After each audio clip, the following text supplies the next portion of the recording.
नमस्कार, मैं अशोक व्यास हूँ। कविता पर बात करने वाले हैं आज हम। संवाद सेतु का आधार लेकर हम पहुंचने वाले हैं एक ऐसे कवि के पास जो लेखक भी हैं, संपादक भी हैं, चिंतक भी हैं और पश्चिम बंगाल, कलकत्ता से वो हमारे साथ जुड़ेंगे। तो सबसे पहले स्वागत करते हैं प्रमोद शाह जी का। प्रमोद जी, स्वागत है आपका। नमस्कार, नमस्कार। प्रणाम। बात जब कविता की आती है तो मुझे एक तो वो दो पंक्तियां याद आ जाती हैं प्रमोद जी, जिसमें कहा गया कि वियोगी होगा पहला कवि और आह से उपजा होगा गान। तो एक तो वो आह की बात आ जाती है और दूसरी एक परिभाषा मैंने जो शीनकाप निजाम साहब से सुनी, वो किसी को उद्धृत कर रहे थे, संभवतः अज्ञे जी या फिराक या जो भी, कि दो शब्दों के बीच के मौन में कविता होती है। हम्म। अ, और तीसरी बात ये है जिसको लेकर मैं आपकी तरफ आऊंगा, वो ये है कि कई बार कविता एक विशेष बात को पहुंचाने का माध्यम बन जाती है। यानी कि एक विचार है उसको, या किसी के प्रति आपके मन में अवज्ञा या समझिए असंतोष का भाव है, तो आप उसको व्यक्त करने के लिए कविता का उपयोग करें। तो मोटा मोटी अगर हम प्रश्न मूल रूप से आपकी तरफ ये लेकर आ जाए कि कविता क्यों, तो आप अपने पूर्व अनुभवों की तरफ झांक कर बताइए, आपने कविता लिखना क्यों शुरू किया, यदि बुरा न माने। देखिए, कविता कवि लिखता नहीं है, वो अपने आप को लिखवा लेती है उससे। आप प्रयास कर कविता लिखेंगे या कोई शेर कहना चाहें तो शायद न कह पाए। 10 दिन आप चेष्टा कर लीजिए, 15 दिन कर लीजिए, 1 महीने कर लीजिए, लिख नहीं पाएंगे। और जब कविता उतरेगी आपके अंदर तो 5 मिनट के अंदर पूरी कविता बन जाएगी। तो इसलिए ये कविता क्यों कहता है, क्योंकि आदमी के अंदर, आदमी के पास एक दिल है और हर दिल के पास भावना भी है, दर्द भी है, खुशी भी है, संवेदना भी है। अब वो संवेदना कितनी गहरी है,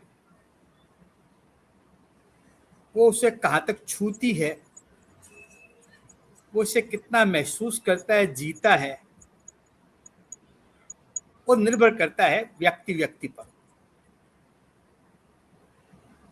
किसी को काव्य में बहुत गहरी रुचि होती है, बहुत ज्यादा वो भावुक होता है। तो पहली बात तो कविता के लिए संवेदनशील और भावुक होना बहुत जरूरी है। आप संवेदनशील नहीं होंगे तो दूसरे की समस्या को समझ नहीं पाएंगे, दूसरे की भावना को समझ नहीं पाएंगे। दिल को दिल तक पहुंचाने का, दिल को दिल तक पहुंचाने का साधन है रस भीनी कविता। एक दिल को दूसरे दिल तक कैसे पहुंचाए, तो रस भीनी कविता है, वो रस के माध्यम से पहुंच जाती है बात। फिर एक किया कि क्या कहेंगे आप। एक तो हर आदमी का अपना दर्द भी होता है, दर्द जमाने का भी होता है। उर्दू में इसे खुद के दर्द को गमे जाना कहते हैं और दूसरे के दर्द को गमे दौरा कहते हैं। तो आप अपने दर्द को कविता में इस तरह पिरोएं कि पढ़ने वालों को, सुनने वालों को लगे ये तो मेरा दर्द कह रहा है। अपने दर्द को जमाने का दर्द बना दें या जमाने के दर्द को अपना दर्द बना लें, तब कविता होती है। जमाने पे जो कुछ गुजर रही है, डिफरेंट एस्पेक्ट्स लाइफ के, कई फील्ड्स है जिंदगी के, आप बहुत जागरूक होकर के, संवेदनशील होकर जब घटनाएं देखते हैं, दृश्य देखते हैं, जो कुछ सुनते हैं, पढ़ते हैं, तो आप में कुछ घटेगा, भीतर भी कुछ घटेगा। जब मैं थोड़ा सा, हाँ जी जी। क्षमा क्षमा चाहते हुए, मैं अपनी 2 पंक्तियां आप तक पहुंचाता हूं आपकी बात से जुड़ी हुई। दर्द किसी का अपना लगता, हम्म। कविता में जब पाता हूं, बहुत अच्छी है। वरना सतही शब्द सजाकर मैं सबसे मिल आता हूं। क्या तो, बात है, बहुत बढ़िया। तो ये समझिए कि मेरा भाव या एक कवि का भाव रहा, पर ऐसा ही हो, ये एक टेम्पलेट नहीं है जो सबके ऊपर लागू होगा। और मैं थोड़ा सा डिटूर कर लेता हूं, फिर हम अपने मूल पर वापस आ जाएंगे। आप देखते हैं कि हमारे साथ चलते हुए जो फिल्मी गीत हैं, उनमें अधिकांश ऐसा रहा होता है कि एक स्थिति जो कि उसने जी नहीं है, वो एक पात्र किरदार फिल्म के कहाँ क्या अनुभूति करेंगे, उसके अनुसार वो उस कल्पना का या अपनी संवेदना का जो भी अंदर से एक रसायन बनाकर उसको उन्होंने व्यक्त किया होता है, लेकिन वो बड़ा प्रभावी भी होता है। नहीं भी होते हैं, लेकिन हुए हैं बहुत प्रभावी। और आपको भी इसमें हमने शायर पर भी चर्चा की है, औरों पर भी हमने बात की है। तो मेरा प्रश्न ये है कि ये जो बात है कि दूसरे के दर्द को समझने में कविता की जो भूमिका है, वो सबके लिए है। कई बार ऐसा भी हो सकता है ना, एक सपाट बयानी कर दी जाए कोई विचार को व्यक्त करने के लिए, तो ये दो अलग अलग तरह की रचनाएं रंग वाली होती हैं क्या, ऐसा? देखिए, कविता के कई रंग होते हैं, उसकी उसके कई लेवल्स होते हैं, लेकिन जो ग्रेट पोएट्री है उसमें आप दो शेर सुनिए कि जब भी तड़पते हुए देखता हूं कोई शय, किसी किसी चीज को जब तड़पते हुए देखता हूं कोई शय, अपना दिल समझ के उठा लेता हूं। क्या बात है, क्या बात, क्या बात है। ये पराये को समझना। और एक चलते हो कहीं पे खंजर,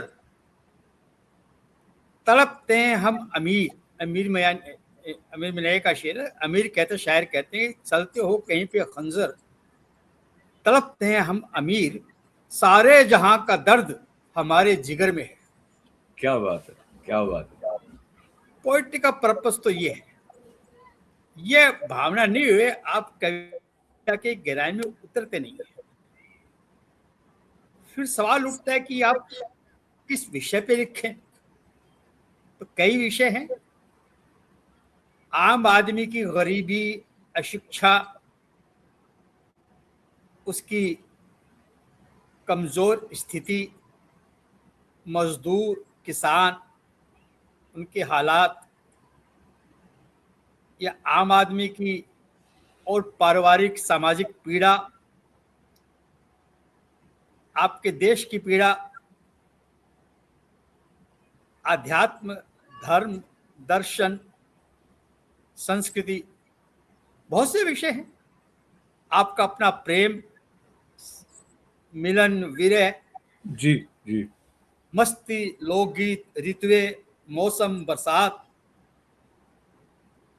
ब्रह्मांड, नदी, पहाड़, पर्वत, यह तो विषय बहुत है। प्रकृति। तो आप कब किस मूड में होते हो, यह उस पर निर्भर करता है। आपने अब आप आगे जो शुरू बात की तो उससे बात करते हैं। मतलब इतने विषय होते हैं, तो आप कौन सा विषय चुनेंगे और कब चुनेंगे, सवाल वो उठता है। जी, जी। अब पूछे क्या आपको पूछना हो। नहीं, नहीं, यही आप जो कह रहे थे कि वो कविता अपने आप को लिखवा लेती है। तो जो विषय चुना जा रहा है, उसमें आपका जो ये गणित वाला मन है, वो काम नहीं कर रहा है। जो जोड़-तोड़ से परे का मन है, जो अपने आप को वहाँ पर प्रस्तुत कर देता है कि जो बात आपको उद्वेलित करे, आप उसके साथ वहाँ बह गए। तो कविता में सजगता तो है, लेकिन फिर भी एक प्रकार से स्वयं के अनुपस्थित रहने वाली बात है, जिसको मिल्टन इम्पर्सनलाइजेशन ऐसा कुछ संकेत करके करते थे। मैं इस बात को कविता के प्रभाव की तरफ यदि लेके जाऊं, तो कौन सी कविता ऐसी है जो अधिक प्रभावी होती है या जो अधिक समय तक जीवित रहती है? ये बात बड़े भाई साहब रेवतीलाल अली शाह, वो खुद भी फारसी उर्दू के बड़े जानकार थे। उन्होंने एक बार स्वर्गीय सुभाष जी मुखोपाध्याय, बंगला के बहुत बड़े पोइट हुए, जी जी। लेफ्ट प्रोग्रेसिव पोइट थे। उन्होंने किसानों पर, मजदूरों पर बहुत लिखा। तब उन्होंने भाई साहब ने उनसे पूछा, सुभाष बाबू से, कि कौन सी कविता, किस तरह की कविता की लाइफ लंबी होती है, लॉन्ग लाइफ होती है, ज्यादा दिनों तक, ज्यादा एक लंबे अर्थ तक कौन सी कविता याद की जाती है? तो उन्होंने कहा लव पोएट्री, प्रेम कविताएं। बोले हम लोग लिख रहे हैं प्रोग्रेसिव पोएट्री, ये तो समसामयिक हैं, जी जो जी। मौजूदा हालात के विषय उनके ऊपर है। जब ये समस्या खत्म हो जाएगी तो हमारी पोएट्री भी खत्म हो जाएगी। हम्म। आज किसान के लिए लिखा, मत कल उनकी हालत ठीक हो गई तो हमारी पोएट्री का असर खत्म है। लेकिन प्रेम कविताएं हैं, वो हरदम रहती है।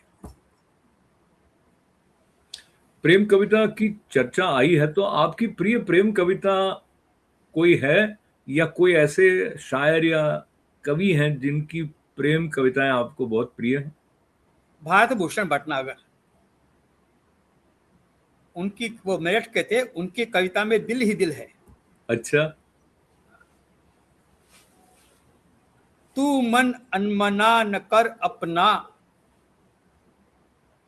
इसमें कुछ दोष नहीं तेरा, धरती के कागज पर मेरी तस्वीर अधूरी रहनी थी।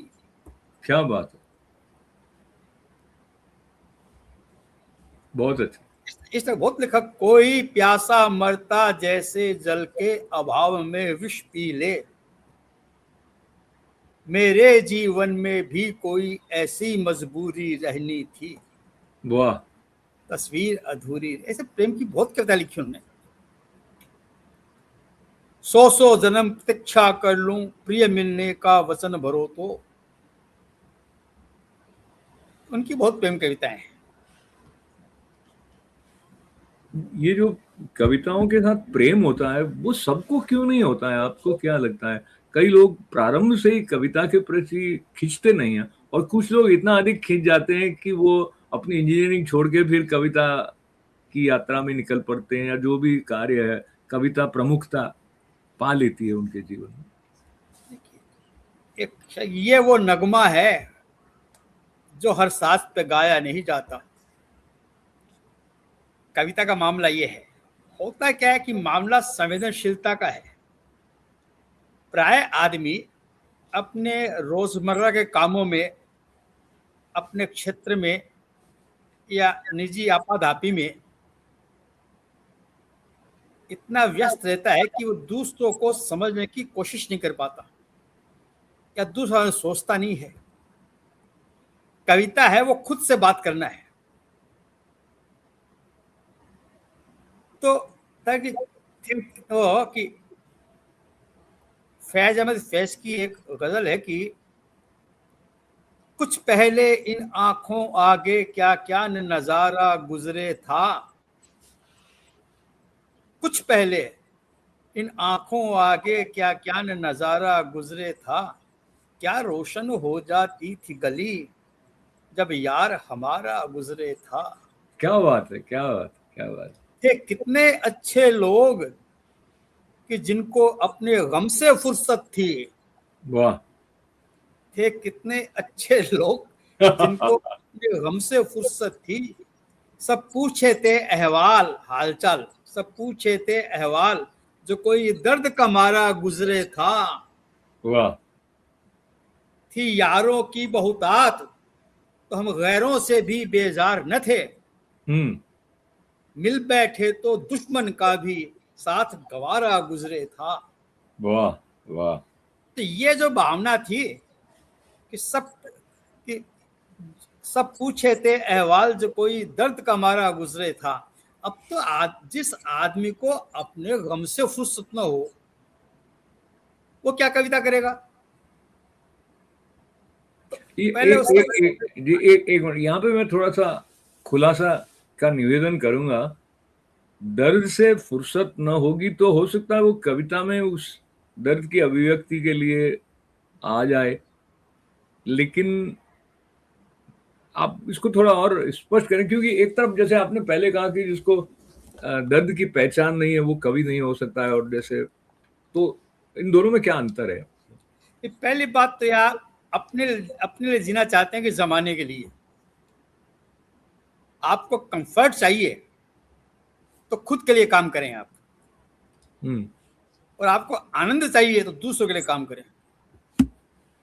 ये जो बात है ना, कई बार दोहराए जाने की जरूरत है, क्योंकि ये समझ में आती नहीं है। एक बार फिर से कहिए आप। यदि आपको कंफर्ट चाहिए तो खुद के लिए काम कीजिए। हम्म। बड़े आपका ऐशो आराम, गाड़ी बंगला सब हो जाएंगे आपके। और आपको आनंद चाहिए, डूबे एक मस्ती में आनंद में, तो आप दूसरों के लिए काम कीजिए। तो कवि क्या आप जब करता है? दूसरों के लिए काम करते समझिए नहीं, आपके लिए काम नहीं कर रहे हैं। आपके तो काम स्वतः ही हो जाएगा जब दूसरों के लिए काम करते हैं तो। अब यदि आप एक मजदूर के लिए सोच रहे हैं, एक किसान के लिए सोच रहे हैं, या ऐसे व्यक्ति जिसे जुल्म हो रहा है उसके लिए सोच रहे हैं, मतलब आप संवेदनशील है। हम्म। आपके मन में आक्रोश होगा, हम्म। उसमें आप इमोशन से फील करेंगे आक्रोश को, अपने वाणी निकल शब्द अपने मिल जाएंगे आपको। हम्म। आप प्रेम में डूबे हो, दूसरों को उसमें आप खुद को पा रहे हो, आप उसमें डूब गए सोच रहे हो, और उसमें आप अपने भावनाओं डुबो देंगे तो कविता बन जाएगी। तो उतरिए ना जरा सा। हम्म। और तो कविता में क्या होता है कि चार कविता के एक एक तो इसका भीतरी भाव होता है, एक बाहरी भाव होता है। जी। बाहर का तो उसका मीटर, उसकी राइम्स, तुक, और उसकी लय, रिदम। मीटर, राइम्स और रिदम, बाहर, ये तो बाहर का हिस्सा है। और भीतर का है कि thinking, emotion, expression and motivation. आप में थिंकिंग है कि नहीं, इमोशन है कि नहीं, एक्सप्रेशन है कि नहीं, और आप में मोटिवेशन है कि नहीं।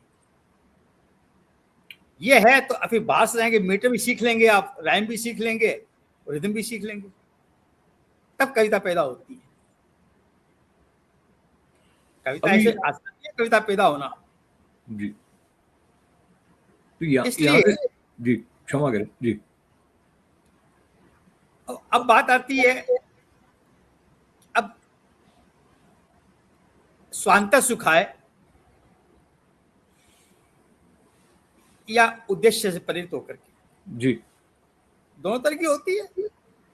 आपने कोई मूवमेंट ज्वाइन कर लिया समाज के लिए, प्रोग्रेसिव मूवमेंट था मान लीजिए, आप किसानों पे मजदूर सब लिख रहे हैं, एक फसल उगी थी तो किसानों के लिए, मजदूरों के लिए, मजलूमों के लिए लिख रही थी, वो एक उद्देश्य था।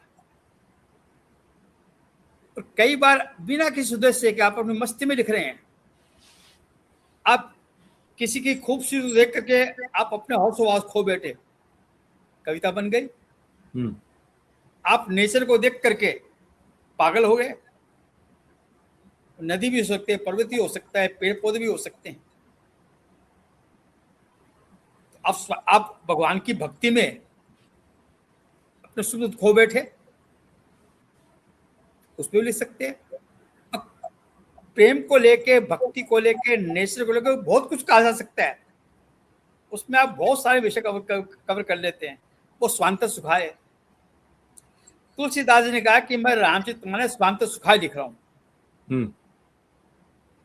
एंड फिराक साहब के अनुसार, फिराक गोरखपुरी जो उर्दू के पोएट हुए, वो कहते हैं Tulsi has given the greatest possible literature.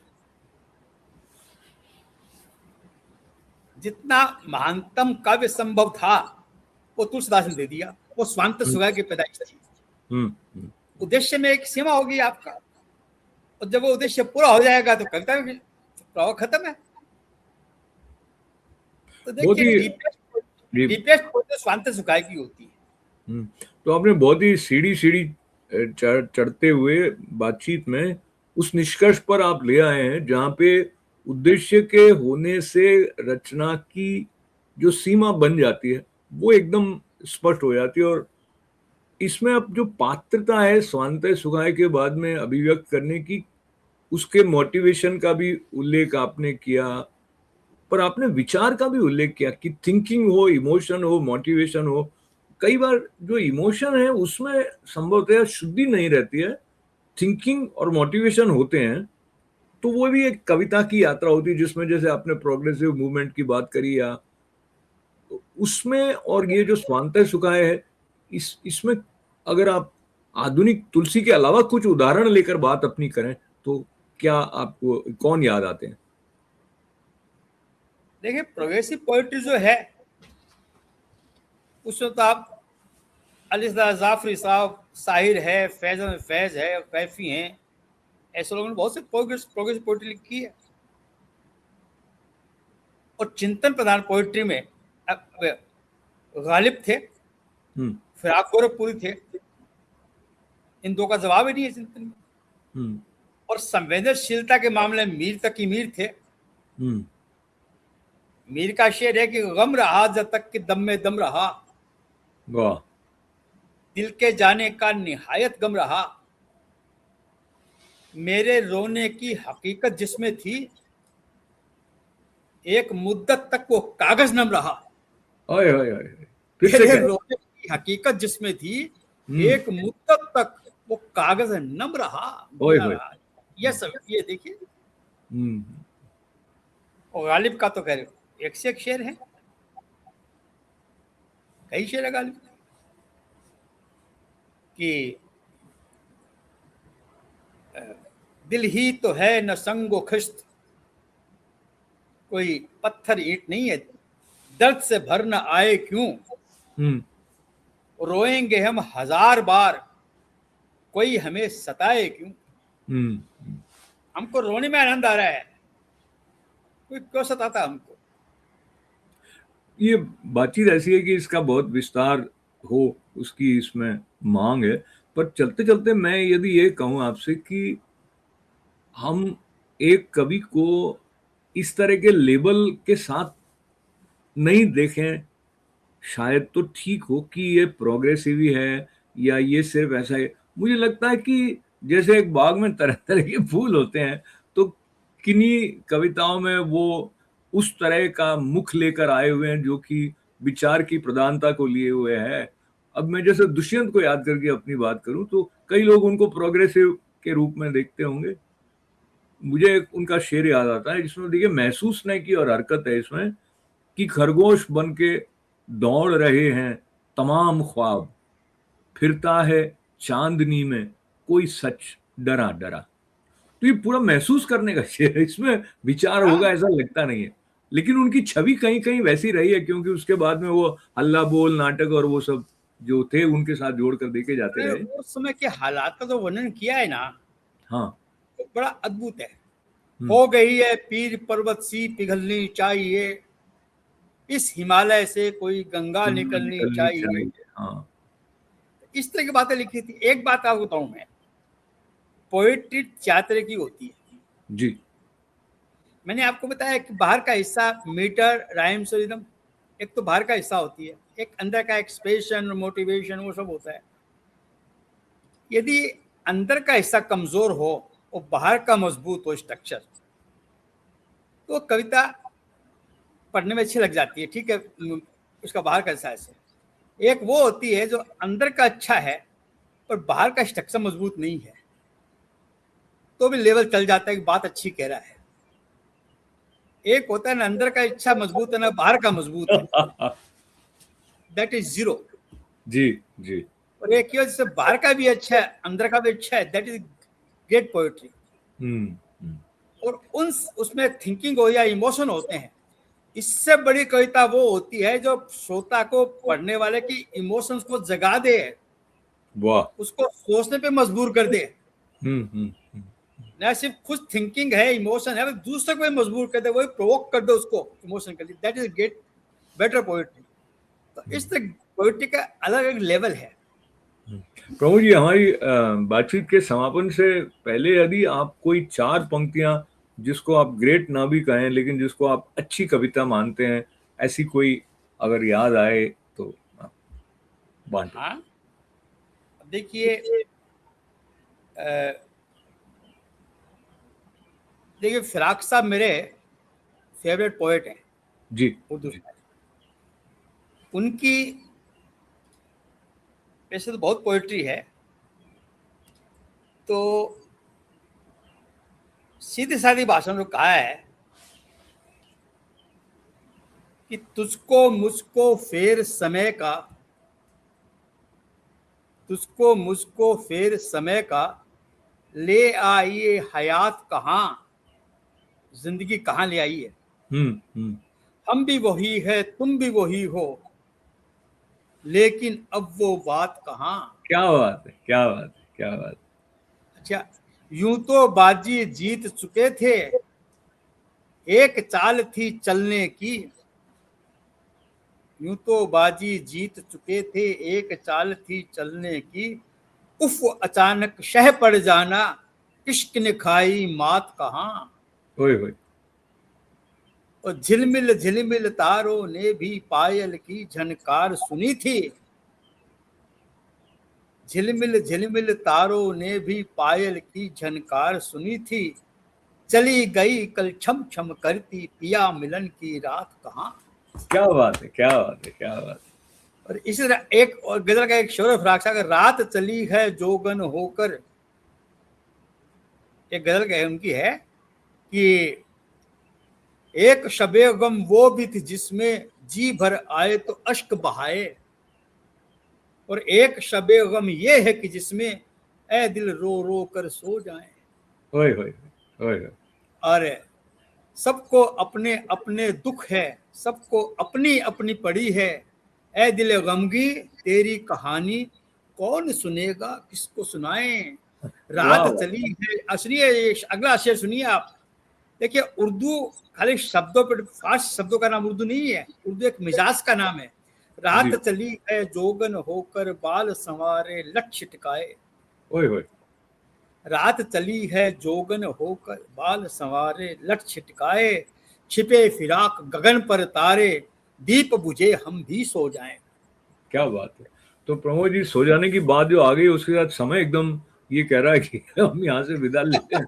तो बहुत ही आनंद हुआ और पता ही नहीं चला। और मुझे लगता है कविता के संबंध में जो मैंने प्रश्न आपके साथ बांटा था कि कविता क्यों और किसके लिए, तो मैं अपनी तरफ से ये कहूंगा कि कविता सबके लिए है, क्योंकि कविता जीवन है और जैसे कि हमारे लिए ऑक्सीजन है, उसी तरह थोड़ी थोड़ी कविता सब में होती है, छुपी रह जाती होगी कहीं कहीं, पर उस सांस की तरह है सब में। एक बात कहूं क्या, जी जी।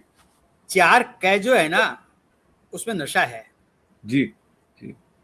कविता, कामिनी, कंचन और कदम्ब। चौथा कदम क्या? शराब हो गई, कदम्ब शराब हो गई, हाँ हाँ। कंचन सोना हो गया, और कामिनी नायिका स्त्री हो गई, और कविता ये, चारों कै में नशा है। तो बहुत सारी नशीली बातों के बाद विदा लेते हैं। प्रमोद शाह जी का बहुत आभार, आप सबका भी मंगल कामना के साथ नमस्कार, अनुमति दें अशोक व्यास को। थैंक यू, नमस्कार। नमस्कार।